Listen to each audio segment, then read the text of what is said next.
lábio leporino e a fenda palatina são as anomalias congênitas mais comuns em bebês, afetando 1 a cada 650 nascidos vivos. Em Manaus, o Instituto Iasuri da Amazônia tem desenvolvido um belíssimo trabalho na reabilitação de crianças com fissuras lábio-palatinas.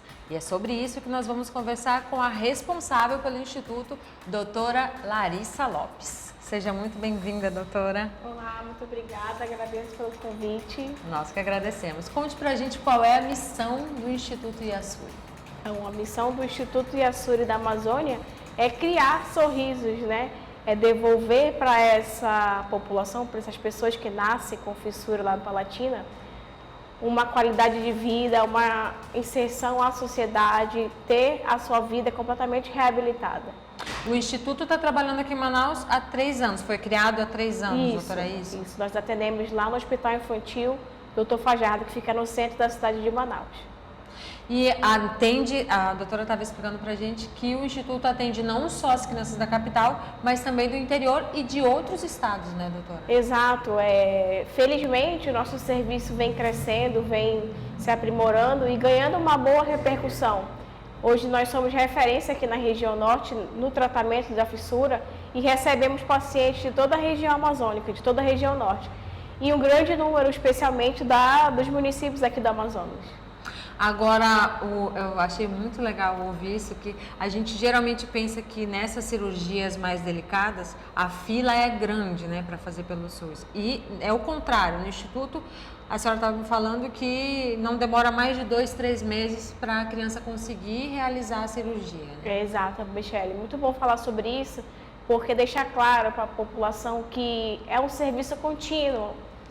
Algumas pessoas acham que esse serviço é oferecido apenas em campanhas, normalmente no mês de outubro, mas nós estamos atendendo no Hospital Fajardo a semana toda, o ano inteiro, então assim, não acumula fila, não tem fila, são feitas cirurgias semanalmente, um número bem elevado, então assim, realmente, o paciente que chega até o hospital hoje, é só o tempo dele ser, claro, se ele estiver dentro da idade, com bem de saúde no geral, é só o tempo dele fazer os exames de sangue, os exames pré-operatórios e já é agendada a cirurgia dele.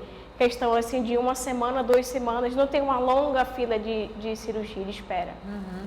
Agora, doutora, para quem não conhece direito o que é a fissura lábio-palatina, que geralmente a gente confunde, né? Muita gente pensa que é a mesma coisa, o lábio leporino e a fissura palatina. Isso. A fissura lábio-palatina é popularmente conhecida como lábio leporino. É um termo popular usado para definir a fissura de lábio, por exemplo. E a fenda palatina, ela é direcionada ao paciente que nasce com o céu da boca aberta. Então, quando a gente fala fissura lábio-palatina, nós estamos falando de pacientes que nasceram com o lábio e o céu da boca aberto. Então, é um termo mais científico, mais geral, para se tratar e se referir sobre esse paciente. Então, assim, a fissura, de maneira geral e mais simples, ela é uma malformação congênita, ou seja, a pessoa já nasce com essa malformação, com essa deformidade facial. E ela é muito comum. Se você imaginar que a cada 650 pessoas que nascem, um nasce com fissura, é bastante comum. Então, assim... Mas quais são as causas, doutora? Bem, quando a gente pensa na causa da fissura, o que a gente pode falar é que são causas multifatoriais. Uhum. Por quê? São vários fatores que podem levar à presença da fissura. Fatores externos e fatores internos, que tem a ver com a gravidez, né, com a mãe. Como, por exemplo, o uso de álcool durante a gravidez, o uso de cigarro, a administração de alguns remédios durante o início da gravidez. Muitas vezes a mulher nem sabe que está grávida e se expõe a alguma dessas questões que eu acabei de falar, raio-x, alguma coisa do dia a dia que parece normal e ela não sabe ainda que está grávida e o bebê pode nascer com isso. E tem também as questões de diabetes materna, questão hereditária, genética. Então, assim, você vê, por que é multifatorial? Porque são vários fatores que podem interferir na presença da fissura. Não tem uma causa específica. Quando a gente recebe esse paciente, a gente tenta descobrir qual foi a causa. Mas você vê que sempre tem associação de vários fatores ou nenhum deles. Então, assim, ainda sobre a causa, mesmo com muitas pesquisas, com muitos estudos na área da fissura, a gente não tem uma causa específica ainda. Para dizer. Doutora, também acontece muito, a gente de vez em quando ouve, né, sobre essas crendices. Já a senhora ouve alguma mãezinha falar, mas é porque quando eu estava grávida eu fiz isso, eu fiz aquilo, por isso meu filho nasceu com lábio leporino? Sim, a gente ouve de vez em quando. É bem comum, mas aqui na região amazônica em especial, as crendices e as lendas amazônicas, eles têm isso, eles trazem isso muito forte com eles, né? Então é bem comum a gente ouvir que o meu filho nasceu com fissura porque quando eu estava grávida eu coloquei uma chave no meu bolso. Meu filho nasceu com fissura porque quando eu estava grávida eu matei um bicho de casco. Então são várias histórias que a gente ouve, que a gente sabe que não é verdade, mas que no final das contas a gente acaba respeitando ali aquela crendice, aquela cultura, né, que essa pessoa traz pra gente. Doutora, sobre os protocolos cirúrgicos, tem uma idade exata, uma idade correta para a criança passar pela cirurgia? Ou quando ela nasce, ela já tem que passar? Como é que acontece? Existe sim, existe assim. O ideal é que ao nascer, essa criança, esse paciente já seja direcionado a um centro especializado, porque essa é o grande cereja do bolo, vamos dizer assim, do tratamento do fissurado. É ele ser acompanhado não só desde o início especificamente, e também por uma equipe especializada, porque ele precisa de cuidados iniciais ali, que uma equipe multidisciplinar vai poder ajudar aquela mãe e planejar um tratamento cirúrgico e terapêutico de acordo com o tipo de fissura que ele nasce. Claro. Então, por exemplo, o paciente que nasce com a fissura no lábio, que a gente chama de fissura labial, ele pode e deve ser operado dentro da cronologia ideal de tratamento entre 3 e 6 meses de vida. E o céu da boca aberta, a fissura de palato, ele pode e deve ser operado entre 12 e 18 meses, que é a idade ali que o paciente já vai começar a falar as primeiras palavrinhas, então é importante que ele já aprenda com aquela estrutura toda refeita e no lugar. Isso não significa, Michele, que se o paciente passa dessa idade, ele não pode mais receber tratamento. Sim. Ele pode e deve. Isso que a gente fala é preconizado na literatura mundial. O mundo inteiro que trata a fissura preconiza essas idades cirúrgicas como ideais. Porque a gente observa que o paciente que recebe... A recuperação é mais rápida. Que recebe esse tratamento nesse tempo preconizado, ele tem uma chance de sucesso da sua reabilitação muito melhor e mais rápido do que aquele que vai se afastando da idade ideal. Quando eu falo em sucesso, eu estou falando questão estética, questão funcional de respiração, a fala. Então, assim, o sucesso envolve várias áreas da comunicação desse paciente, inclusive. Doutora, então, a partir do momento que a criança passa pela cirurgia, existe toda uma equipe multidisciplinar, né? Ela continua sendo acompanhada pelo Instituto, né? Sim. Como que funciona? Exatamente. Esse paciente, ele é acompanhado por essa equipe multidisciplinar desde o primeiro atendimento. Porque afeta tudo, né? Afeta a fala. Desde o primeiro atendimento. Ele vem até a nossa equipe, ele já passa por uma equipe, por um atendimento com a equipe toda reunida. Dali a gente consegue planejar o tratamento dele. Depois da cirurgia, ele vai ser encaminhado para os especialistas, tanto para o otorrino, a enfermeira, a fonoaudióloga também, o dentista. Então, assim, você vê que cada idade, cada etapa de tratamento, um ou dois ou vários desses profissionais estão envolvidos na reabilitação. Porque, como você falou, ela não afeta só, a fissura não afeta somente a estética, né? Só a parte que a gente está vendo ali físico, mas ela envolve repercussões funcionais, como, por exemplo, a fala, a respiração, tem dificuldade para engolir, né? Para se alimentar. A audição também, também, porque quando o palato é afetado, o palato é muito perto, essa região de nariz e garganta e boca. Então, assim, ele pode ter também uma alteração de audição. Então, assim, você vê que o paciente deve ser acompanhado em todos os segmentos, né? E isso envolve, sem dúvida, uma equipe de vários profissionais. Que acaba se tornando praticamente um familiar também. Exato. Né? Eu sempre brinco, inclusive, quando eu recebo esse paciente, eu falo assim, a partir de agora vocês têm duas famílias. A de vocês e o Instituto agora, porque o tratamento é longo. Ele deve ser acompanhado seriamente, sem perder consultas, e normalmente esse paciente é acompanhado até 17, 18 anos. Dependendo do tipo de fissura, mas assim, pensando numa fissura mais ampla, a mais clássica, que é o lábio e o palato, esse paciente faz várias cirurgias, vários acompanhamentos, várias intervenções, e quando você vê, o paciente está com 17 anos, 18 recebendo alta. Maravilha. O Instituto atende, então, até 17 anos? Isso. Hoje nós atendemos até 17 anos. Hoje nós atendemos até 17 anos, porque nós estamos no hospital infantil, né? O Hospital Fajardo é um hospital que tem uma estrutura para receber pacientes até 17 anos.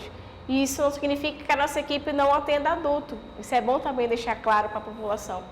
Que a gente tem projetos que estão em tramitação, em conversas, em tratativas com o governo e com outros parceiros para ampliar esse serviço para os adultos também. A gente sabe que tem uma demanda reprimida de adultos bem alta, bem grande. E hoje, especialistas... esses pacientes adultos, doutora, eles são atendidos aqui em Manaus mesmo ou não tem atendimento aqui para adulto? Tem que ir para fora? Infelizmente, eles estão sem tratamento aqui no Amazonas. Mas nós temos muitos adultos ainda precisando de cirurgia. Infelizmente tem um número eu não saberia falar o número exato, mas a demanda é bem alta. Esse paciente procura o Instituto com muita frequência e a gente fica nessa situação de não conseguir atendê-los porque é um hospital infantil, mas a equipe toda tem a especialização, tem capacitação para atender também adultos. Mas, como eu falei, a gente precisa de uma estrutura para atender adultos. E hoje, infelizmente, ainda não temos. Isso a gente tem um projeto, né? Temos planos que espero que muito em breve a gente consiga tirar do papel e consiga atender essa população também. Doutora, além do governo do estado, o Instituto conta com outra parceria, né? Outros parceiros. Isso. Eu estava assistindo esses dias, acho que foi ano passado, que foi ampliado o ambulatório, né, do Iaçuri, Exato. Que era dentro do hospital e agora tem uma área só do Instituto. E tem exatamente um ano essa ampliação dos ambulatórios. Isso foi uma parceria da ONG Smile Train, que é a maior ONG, é a maior instituição, ela é internacional, que cuida somente de pessoas com fissura labiopalatina. Ela tem mais de 40 parceiros no Brasil todo e no mundo inteiro. E, felizmente, nós estamos aqui na região norte, no Amazonas, somos parceiros. Então, o apoio que essa ONG dá é de capacitação dos profissionais, de questões de materiais. Nós já adquirimos alguns exames que são de valores elevados e são importantíssimos para a reabilitação. Maravilha. E mais uma das conquistas que nós conseguimos via Smile Train foi a ampliação dos consultórios. Nós tínhamos uma dificuldade de atender um número elevado de pacientes, porque dividíamos salas com outras especialidades do hospital. E aí nós fizemos esse projeto de ampliação e hoje nós contamos com 3 novos consultórios que foram 100% financiados pela Smile Train e que a gente conseguiu triplicar o nosso número de atendimento diário, porque fica ali somente para os pacientes com fissura. E é uma parceria louvável, muito importante, tanto para os pacientes, inclusive para os profissionais também, que recebem todo esse apoio, essa capacitação, esse suporte em todas as áreas dessa ONG. Com certeza. Que bacana esse trabalho. Quais são os recursos disponíveis, doutora, para as famílias das crianças com fissuras labiopalatinas? Existem algumas, por exemplo, aqui no estado do Amazonas, o paciente com fissura, ele é enquadrado, na verdade, não sei nem se essa é a palavra certa, a ter todos os direitos de uma pessoa com deficiência. Existe uma lei, se eu não estou enganada, 376 de 2017. Essa lei dá direito aos pacientes a todos os direitos que uma pessoa com deficiência tem. Passe livre, questões de concurso público, de tudo isso. Além dessa lei, que é estadual, o paciente também ele conta para vir até nosso serviço com o TFD, que é o tratamento fora de domicílio. esse paciente tem direito desse benefício, né? E ele deve requerer junto com a prefeitura do seu município. Ele deve, normalmente eles têm uma ajuda de custo com passagem, alguma ajuda de custo para se manter aqui. Porque eu fico imaginando isso, principalmente nesse período agora de seca, né, doutora? Fica também mais complicado dos pacientes virem para Manaus, né? E aquelas famílias que têm renda baixa mesmo, vai deixando para depois, e às vezes o que poderia ser evitado, né? A criança acaba sofrendo mais por não ter condições, né? E muitas vezes também de não ter informação, de não saber que tem também esse direito. Né? Exato, a gente observa muito relatos diários sobre essa dificuldade, né? Muitos deixam de receber o tratamento, tem cirurgia agendada, eles não vêm, você entra em contato para saber o que aconteceu, eles não têm onde ficar, ou eles não conseguiram o benefício da passagem. A gente sabe que no papel eles têm direito, mas que quando a gente vai para o mundo real, as dificuldades existem, né? E como nossos rios são as nossas estradas, quando começa a chegar essa época de estiagem do rio, o nosso número de pacientes começa a diminuir. Isso é notório. Eles têm dificuldade, muitos já levavam 5, 6 dias de barco para chegar até aqui, 10 dias de barco. Tem uns que não conseguem mais fazer essa viagem porque não tem mais rio, né? Seca totalmente, fica intrafegável aquela viagem. Então, assim, além de todas as dificuldades, tem a questão ambiental também. Essa dinâmica dos rios influencia diretamente no tratamento deles. Com certeza. Tem algum trabalho realizado pelo Instituto para conscientizar a população sobre essa oferta mesmo do tratamento? Porque muitas pessoas não sabem, né? A gente tem feito um trabalho de divulgação nas redes, né? Mas talvez ainda precise intensificar cada vez mais essa divulgação, porque, infelizmente, muitas pessoas ainda acham que, como eu falei no início, que é feito um trabalho só de formato de campanhas cirúrgicas, uma vez ao ano, e isso não é verdade. É um serviço que funciona o ano inteiro, né, ininterrupto, mas precisa ser divulgado mesmo, nas maternidades, nos municípios, que esse serviço hoje é real, funciona no Hospital Infantil Dr. Fajardo, que o paciente pode e deve ser encaminhado via CISREG, é um serviço público, né? Via SUS, ele deve ser encaminhado, regulado no sistema, de lá do município dele, ele pode ter encaminhamento direto com o cirurgião plástico e já ver o dia que ele vem na sua vaga. Então, assim, talvez... Não é demorado. Não é demorado, é uma coisa assim, como tem um fluxo que anda muito bem, não é um serviço demorado, mas o serviço de divulgação em mídias, em redes sociais, a gente tem procurado intensificar cada vez mais e a gente está com uma ideia também de fazer campanhas com parceria com as universidades para chegar até as maternidades e divulgar cada vez mais o serviço, né? Com certeza. Doutora, olha, adorei a nossa conversa. Eu passo para a senhora explicar para o público, quem tiver interesse de procurar o trabalho do Instituto, saber direito como funciona, tem algum parente que quer indicar, onde deve procurar, doutora? Certo, obrigada pelo convite mais uma vez, adorei bater um papo. Falar sobre fissura lábio-palatina para mim é sempre muito prazeroso, que é uma área que eu venho me dedicando a estudar e a trabalhar há mais de 10 anos e tenho conhecimento de causa familiar. Eu tenho um primo que nasceu com fissura também, então assim, eu conhece bem eu sei a realidade da família e a realidade enquanto profissional. Então, eu deixo aqui um recado, você que conhece alguém que precisa desse tratamento, algum paciente de 0 a 17 anos, a princípio, que nasceu com a fissura lábio-palatina, seja ela lábio somente ou palato, a nossa equipe está à disposição no Hospital Infantil Dr. Fajardo e pode contar com o Instituto Iasuri para a reabilitação desses pacientes. Muito obrigada, doutora. Obrigada eu. Muito obrigada a você também que nos acompanhou hoje. Nós conversamos com a doutora Larissa Lopes, que é responsável pelo Instituto Iasuri. Ela é médica fonoaudióloga, pesquisadora, doutora e cofundadora do Instituto. Se você gostou desse conteúdo, curta, comente, compartilhe e se inscreva no nosso canal RT1 Play. Até a próxima!